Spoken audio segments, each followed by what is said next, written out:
Fala galera, professor Rafael de Filosofia. Nessa videoaula a gente vai continuar aí a nossa visita aos primeiros filósofos, né?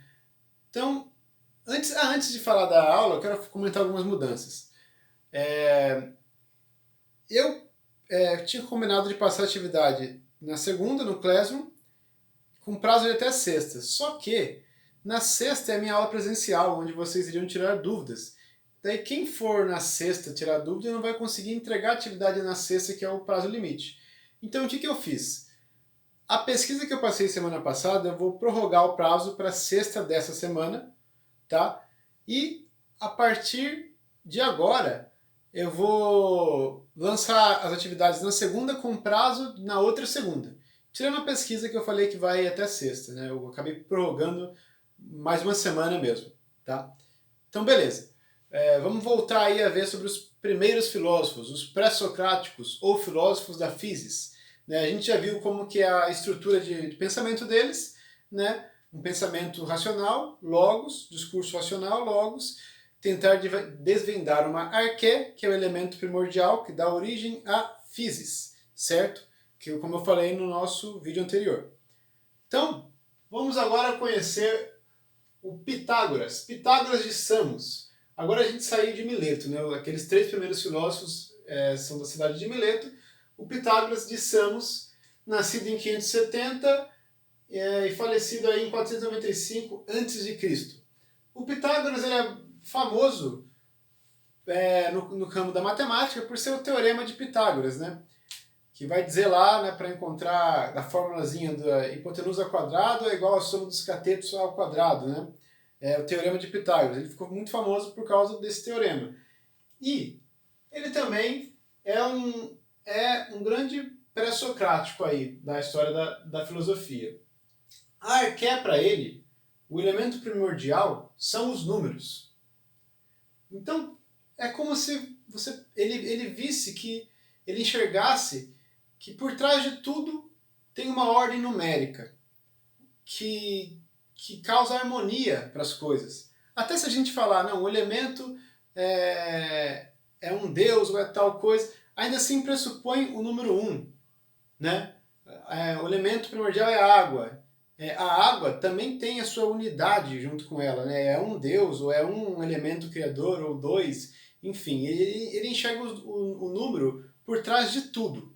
Certo? E por enxergar o mundo dessa forma matemática, ele vai entender o mundo como um cosmo harmônico. Há uma ordem no mundo. Há uma ordem. E a gente descobre essa ordem entendendo a sua estrutura numérica. Tá? Ele até, por exemplo, ele teve também uma grande contribuição no campo da música. Vamos lembrar aí dos instrumentos da Grécia Antiga. Né? Eram instrumentos com as cordas soltas, a harpa e a lira. Eu vou até pegar aqui o livro, onde ele descobre aí os intervalos musicais pela matemática. Ele vai dizer o seguinte, ó. Esse aqui é um livrinho do Bertrand Russell e ele fala aqui. Pitágoras descobriu as relações numéricas simples daquilo que denominamos intervalos musicais. Uma corda afinada soará a oitava se o seu comprimento for dividido ao meio. Então, ó, ele sabe que quando a gente toca uma corda esticada, ela tem um tom, certo? Se a gente dividir essa corda ao meio, ela vai soar uma oitava, né? No caso, para quem conhece um pouco de música, né? Dó, Ré, Mi, Fá, Sol, Lá, Si, são 7 notas. A oitava é a mesma nota, só que em um tom mais alto, certo? E ele percebeu também, ó, que, vamos ver, se o comprimento for reduzido a 3/4 da corda, no caso, obteremos uma quarta, se 2/3 uma quinta. Daí ele foi vendo que a matemática estava por trás da música, daquela melodia que encaixa, né? Porque quem toca sabe que cada música tem um tom. Se você toca uma nota que é fora do tom, fica um negócio feio de se ouvir. Ele percebeu que até na música, que é algo que você escuta e você relaxa o seu espírito, vamos dizer assim, até nesse relaxamento do espírito causado pela música, tinha uma matemática por trás. Então, o Pitágoras estava convencido de que tudo era organizado matematicamente e o objetivo dele como filósofo, como pensador, era descobrir essa estrutura numérica, essa estrutura matemática. E essa ideia de que o cosmos é harmônico, é todo organizado, ela vai perdurar por toda a Grécia Antiga. Essa ideia do Pitágoras, tá? O Pitágoras, ele acabou fundando uma escola, a escola pitagórica. Ele teve vários discípulos que seguiam ele. E também tinha um caráter místico na escola pitagórica. Então, por exemplo, que caráter místico que eu estou falando? Por exemplo, transmigração das almas. O Pitágoras acreditava que a alma que você podia, por exemplo, morrer e a sua alma entrar em um cachorro, por exemplo. Na outra vida você ser um cachorro, sabe? Ele acreditava nessas coisas místicas. E também que a matemática purificava a alma. Então, tem um certo elemento religioso na maneira como ele pensa na própria matemática. E aí eu também vou emprestar aqui as palavras do Bertrand Russell, onde ele diz o seguinte, ó: para o Pitágoras, a ciência em si não se torna religiosa, ainda que a busca por um modo de viver científico esteja impregnada de um significado religioso. Por quê? Um modo de vida científico, no caso, é esse modo de vida descobrindo a matemática. Isso tinha um caráter religioso para o Pitágoras, porque a matemática purificava a alma. Certo? Então, para finalizar, o Pitágoras, não vamos confundir a filosofia dele inteira como uma religião. Não é religião, embora tenha características místicas, como a gente já viu. Mas a explicação que ele dá do número é utilizando-se do Logos. É um discurso puramente racional.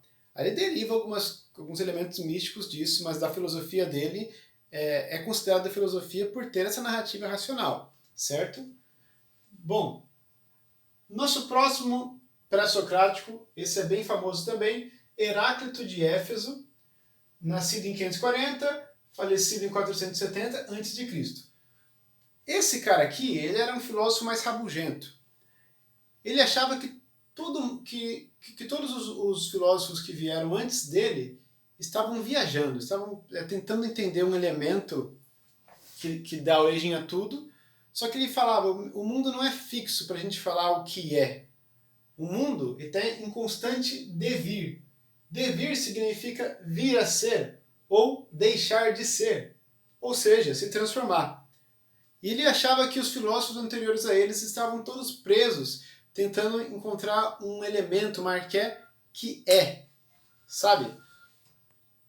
Então, a crítica dele é que os pré-socráticos anteriores a eles tentavam encontrar um elemento que é. O mundo veio disso, do elemento que gerou o mundo, é a água, é o ar, é a terra. Então, na verdade, tudo deixa de ser. Esse cosmo, essa physis, é um constante devir. E a gente falar que ela é você querer parar esse motor, que é uma transformação constante, é um vir a ser constante. Então, ele acaba falando que a arqué dele, o elemento primordial dele, é o fogo. Mas esse fogo do Heráclito é entendido mais de maneira simbólica. Porque para ele, o fogo simboliza essa transformação, esse vir a ser. Ele também vai trabalhar com o conceito de dialética, que é a guerra dos contrários, certo? Então o fogo também simboliza tanto o devir como a dialética, aqui para o Heráclito, tá? Então, para ficar claro, eu vou pegar aqui algumas frases dele aqui. Sobre o fogo. Ele diz o seguinte: o fogo é continuamente móvel, é vida, que vive da morte do seu combustível. É contínua transformação deste em cinzas, em fumaça e em vapores. Então olha como ele usa o fogo como que simboliza essa guerra, essa transformação, esse deixar de ser, certo? O que era cinza e virou fumaça, né? que já são coisas contrárias, não são a mesma coisa. Então é uma guerra que está sempre em movimento. Outra frase famosíssima dele, essa que eu escrevi na lousa: é impossível banhar-se duas vezes no mesmo rio. O que ele quer dizer? Porque quando o homem vai banhar pela segunda vez, o rio já é outro, as águas são outras, e o próprio homem também já mudou. Porque a realidade é contínua, é um fluxo contínuo ininterrupto, certo? Então, olha, para a gente entender esse caráter dialético dele aí. Olha essa outra frase. Nós somos e não somos porque, para continuar a ser, devemos continuamente não ser mais aquilo que somos, a cada momento. Ou seja, como o mundo é devir, para a gente continuar a existir, a gente tem que caminhar junto com o devir. Temos que sempre deixar de ser o que era e vir a ser outra coisa, certo? Ou seja, a gente está nesse rio, nessas águas do Heráclito, melhor dizendo, a gente está nessa transformação também. Então está aqui, ele foi um pensador muito importante, que a gente vai ver um pouco melhor sobre a consequência da filosofia dele na nossa próxima aula, na semana que vem, onde eu vou deixar uma atividade sobre esse cara aqui. Beleza? Então, por hoje, para essa semana, vamos focar nessa pesquisa. Para quem ainda não fez a pesquisa, eu estou deixando de prazo até sexta-feira. Tá? Semana que vem eu gravo mais vídeos e a gente continua a nossa aula de filosofia. Valeu!